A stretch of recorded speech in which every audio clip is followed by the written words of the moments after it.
हे भगवान, इससे तो मेरी भगवानपुर वाली बहन ने जो रिश्ता बताया था वही लड़की अच्छी थी। ये आपकी जीजी ने ना जाने कौन से जन्म का बदला लिया, जो ये मध्यम वर्गीय परिवार की होम साइंस लेकर पढ़ी लिखी लड़की के साथ मेरे बेटे का रिश्ता करवा दिया। बताओ भला, ये बहू तो एक बात किसी की सुनती नहीं है, और गुमान तो इसके माँ बाप को इतना था कि उनकी बेटी से ज्यादा गुणवती दुनिया की कोई लड़की नहीं, पर ये तो बस अपने ही मन की करती है। मैंने सोचा था नई नई ब्याही है, कुछ नहीं आता है, तो धीरे धीरे बताऊंगी तो सीखती जाएगी, पर अब लगता है कि ये मेरी बात एक कान से सुनती है और दूसरे से निकाल देती है। क्या पूरी जिंदगी मैं इसे सिखाती ही रहूं? कामिनी जी अपने पति सोहन बाबू से कहती है। सोहन बाबू बोले, भाग्यवान, अब एक ही बात तुम पिछले 3 महीने से बहू को बोले जा रही हो, वो भी बेचारी कितना सुनेगी। अरे कभी उसके काम की सराहना भी किया करो, पर नहीं, तुम तो हर वक्त उसके काम में खोट ही निकालती हो। एक लड़की शादी के बाद अपनी आंखों में नए संसार और अपनेपन के सपने लेकर ससुराल आती है, सास ससुर में अपने माता पिता को ढूंढती है। अब अगर वो प्रेम उसे वहां नहीं मिलेगा तो कितना मन लगाकर वो काम करेगी, तुम ही बताओ। कामिनी जी बोली, हाँ हाँ, आप तो बोलेंगे ही, क्योंकि बहू का रिश्ता आपकी बहन जो लेकर आई थी, और वैसे जब मैं आपके घर आई थी तो आपकी माँ ना जाने मुझ पर कितना प्यार लुटाती थी ना, और ऐसा मैंने क्या कर दिया जो आपकी लाडली नेहा बहू कुछ सीख तक नहीं पाती है। सोहन बाबू धीरे से बोले, कामिनी, झूठ बोलूं तो अगले पल बहरा हो जाऊं। तुमने बहू को, इस घर को और घर के लोगों को जानने का मौका ही कहां दिया। शादी के 4-5 दिन बाद ही घर के सारे कामकाज तुमने उस बेचारी के सिर मढ़ दिए, और खुद सिर्फ उसके हर काम पर नजर रखती हो और उनमें कमियां निकालती रहती हो। ये भला कोई अच्छी सास की निशानी है? बताओ। खैर, तुम जानो और तुम्हारी रसोई जाने, मुझे तो माफ करो। इतना कहकर सोहन बाबू वहां से चले गए। दरअसल अभी कुछ महीने पहले ही नेहा और मानव की शादी हुई थी। नेहा एक पढ़ी लिखी सर्वगुण संपन्न लड़की थी और मानव एक खाते पीते बड़े घर का लड़का था। दोनों परिवारों की रजामंदी से ये शादी हुई थी, पर कामिनी जी की अपनी बहू के लिए उम्मीद थी जो खत्म होने का नाम नहीं ले रही थी। एक रोज नेहा ने खाना बनाकर टेबल पर लगाया। उस दिन खाने में नमक हल्का सा ज्यादा हो गया था। उसने सोचा इतने से नमक में कोई नाराज नहीं होगा, और हुआ भी वैसा ही। मानव खाना खाकर दफ्तर चला गया और सोहन बाबू खाना खाकर अपनी मंडली में बैठने बाहर चले गए। थोड़ी देर बाद कामिनी जी पूजा पाठ करके जैसे ही खाना खाने बैठी, चिल्लाते हुए बोली, कुछ सिखाए नहीं तेरी माँ ने? ढंग से एक काम करना नहीं आता तुझे? मैं कह रही हूँ काम करना सीख लो, वरना अच्छा नहीं होगा। नेहा ने चुपचाप गाय की तरह हाँ में सिर हिलाया और दूसरा काम करने चली गई। लगभग ये रोज की कहानी हो गई थी। मानव के सामने कामिनी जी नेहा को एक शब्द नहीं कहती थी, और जैसे ही घर के पुरुष घर के बाहर जाते थे वो राशन पानी लेकर बहू पर चढ़ जाती थी। कामिनी जी वहीं बैठकर सब्जी का स्वाद ले रही थी। तभी नेहा गंदे कपड़े लेकर वॉशिंग मशीन की तरफ बढ़ी तो कामिनी जी चिल्लाते हुए बोली, अरे ओ महारानी, कपड़ों का बोझ उठाकर कहां मशीन की तरफ चल दी?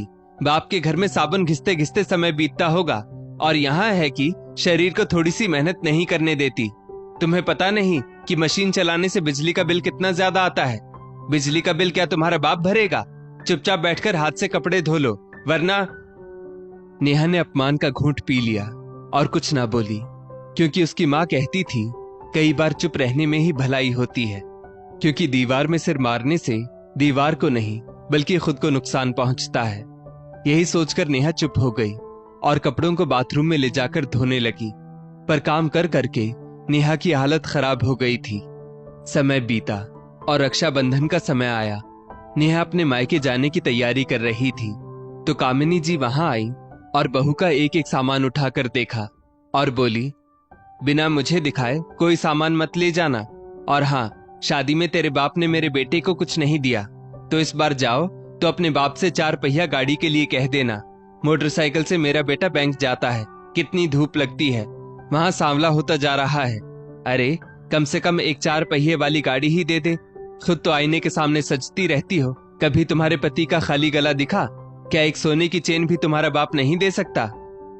नेहा कुछ नहीं बोली और चुपचाप मायके चली गई, लेकिन वहां जाकर इस बात का जिक्र भी उसने नहीं किया। नेहा की मां सुनीला जी बोली, क्या बात है नेहा, बहुत कमजोर लग रही हो, और उससे ज्यादा थकी थकी भी लगती हो। क्या घर का काम ज्यादा हो जाता है? नेहा बोली, नहीं माँ, अपने घर का काम करने में कैसी थकान। हाँ, कुछ बातों को सुन सुनकर जरूर थक गई हूँ, पर यकीन कीजिए धीरे धीरे मैं सब कुछ संभाल लूंगी, जैसे आपने और भाभी ने इस घर को संभाला है। एक दिन मैं भी अपने घर को संभाल लूंगी, आप मेरी चिंता मत कीजिए। एक हफ्ते बाद मानव नेहा को लेने उसके मायके गया और उसे घर पहुंचाकर वो तुरंत ही ऑफिस के काम से दूसरे शहर चला गया। मानव के जाते ही कामिनी जी नेहा के आगे पीछे घूमने लगी और कहने लगी, मैंने जो कहा था क्या वो तुमने अपने माँ बाप से कहा? नेहा कुछ नहीं बोली, कहती भी क्या, क्योंकि नेहा खाली हाथ जो वापस आई थी। कामिनी जी ये देखकर उस पर बहुत चिल्लाई, तुझे कहा था ना कि अपने बाप से मानव के लिए चेन और गाड़ी की बात करना, खाली हाथ आने की तुम्हारी हिम्मत कैसे हुई? अभी फोन लगाओ अपने बाप को, वरना। जैसे ही कामिनी जी ने बाप का नाम लिया, नेहा के सब्र का बांध टूट गया और वो भी ऊंची आवाज में बोल पड़ी, वरना वरना क्या करेंगी माँ जी? क्या कर लेंगी आप? मुझे वापस मायके भेजेंगी तो सुन लीजिए, ये घर जितना आपका है, अब इस घर पर मेरा भी उतना ही हक है। और अगर अपने बेटे की दूसरी शादी करने की सोच रही हैं या भूल से भी मन में ख्याल आए तो भूल जाइए, क्योंकि मैं आपके बेटे को तलाक तो नहीं देने वाली हूँ, बल्कि आप लोगों को जेल जरूर भिजवा दूंगी। और आप मेरे साथ इससे बुरा और क्या कर सकती हैं? बताइए मुझे, क्या मुझ पर हाथ उठाएंगी? भूल से भी सोचना मत, क्योंकि मैंने स्कूल में भले ही होम साइंस लेकर पढ़ाई की थी, पर उसमें भी चाकू छुरी और बेलन चलाना बहुत अच्छे से सीखा है। तो अगर आपने हाथ उठाने की गलती की ना, तो उस हाथ के साथ ऐसा कुछ करूंगी कि फिर वो हाथ किसी लायक नहीं रहेगा। कामिनी जी जोर जोर से बोलने लगी, हाय हाय, देखो तो इस लड़की को किस तरह से अपनी सास से बात करती है। आज तक इतनी ऊंची आवाज में मुझसे किसी ने बात नहीं की होगी। यही सिखाया है तुम्हारे माँ बाप ने कि अपनी सास से ऊंची आवाज में बात करो। नेहा बोली, मेरे माँ बाप ने मुझे बड़ों की इज्जत करना सिखाया, पर साथ ही ये भी सिखाया कि अपनी इज्जत की रखवाली भी तुम्हें खुद करनी होगी। और सुनिए माँ जी, मेरी आवाज अगर आज ऊंची हुई है ना, तो इसके लिए मुझे आपने मजबूर किया। बात बात पर आप मेरे माँ बाप को ताने देती है। अरे, खुद के घर में एक लड़की होती ना, तब पता चलता कि जब ससुराल वाले लड़की को उसके माँ बाप के नाम से ताने देते हैं तो उसे कैसा महसूस होता है। और बेटी होना कोई जरूरी नहीं है। क्या एक औरत दूसरी औरत का दर्द नहीं समझ सकती?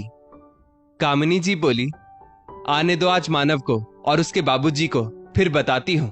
उन लोगों के सामने तो तुम बड़ी सती सावित्री बनकर रहती हो, और उनके घर से बाहर जाते ही ये रंग। नेहा हंसकर बोली, और इससे ज्यादा आप कर भी क्या सकती हैं? रो धोकर अपने बेटे और ससुर जी को दिखाएंगी, मेरी शिकायत करेंगी।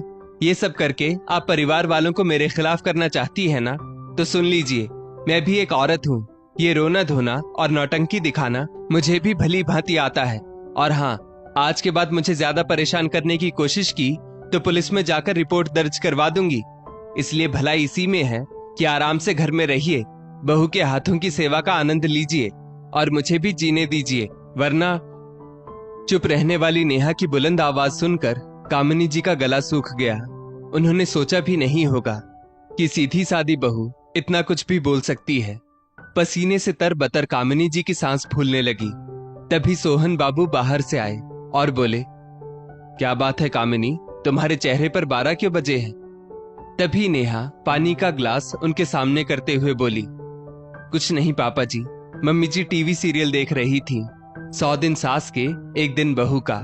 लगता है इन्हें वो सीन पसंद नहीं आया। लीजिए माँ जी, पानी पी लीजिए। सोहन बाबू हंसते हुए बोले, ये तो होना ही है बहू, आखिर बर्दाश्त कोई कितना करेगा। चलो तुम दोनों सास बहू बात करो, मैं थोड़ा फ्रेश होकर आता हूँ। सोहन बाबू के जाते ही नेहा बोली, माँ जी, अगर आप चाहती हैं कि मैं इस बात का जिक्र पापा जी से या इनसे ना करूं, तो विश्वास रखिए मैं कभी नहीं करूंगी। लेकिन यदि आप चाहती हैं कि मैं आपकी इज्जत करूं, तो आपको भी हमारे रिश्ते की इज्जत करनी होगी। तो इसके लिए आपको अपने व्यवहार में सुधार लाना ही होगा, और इसी में हम दोनों की भलाई है। इतना कहकर नेहा रसोई में सोहन बाबू के लिए चाय बनाने के लिए चली गई। नेहा के जाते ही कामिनी जी ने एक सांस में पूरा ग्लास पानी पी लिया। रात को जब नेहा ने पूरे परिवार के लिए खाना बनाया, तो हर रोज की तरह आज घर में शिकायतों का टोकरा नहीं, बल्कि शांति का माहौल था। सब खाना खा रहे थे।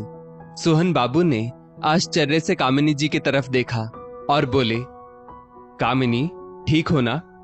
मानव भी बोला, हाँ माँ, आज आप चुप चुप हैं, क्या बात है? खाने में नमक या मिर्च ज्यादा है क्या? नेहा बोली, हाँ हाँ माँ जी, बताइए ना, कोई कमी है तो मैं आगे से ध्यान रखूंगी।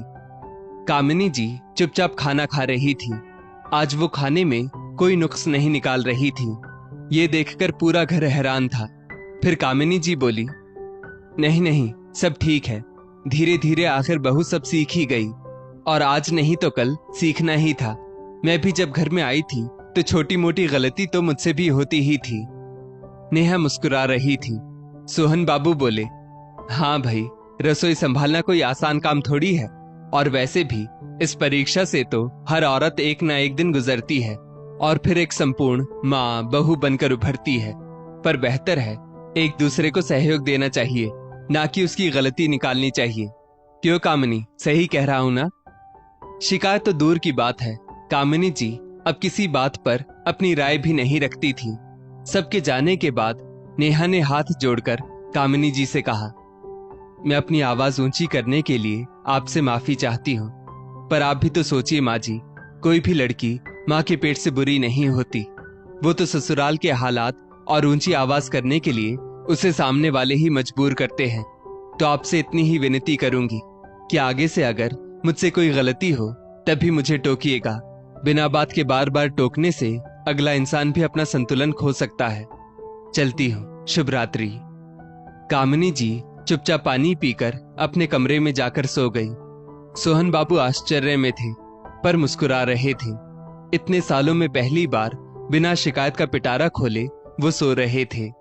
फिर धीरे से उन्होंने भगवान का आभार प्रकट किया और बोले, चलो, अंत भला तो सब भला। दोस्तों, इस स्टोरी को लेकर आपकी क्या राय है, नीचे कमेंट करके जरूर बताइएगा। और ऐसी ही और भी बेहतरीन वीडियोस के लिए हमारा पेज जरूर फॉलो करें। धन्यवाद।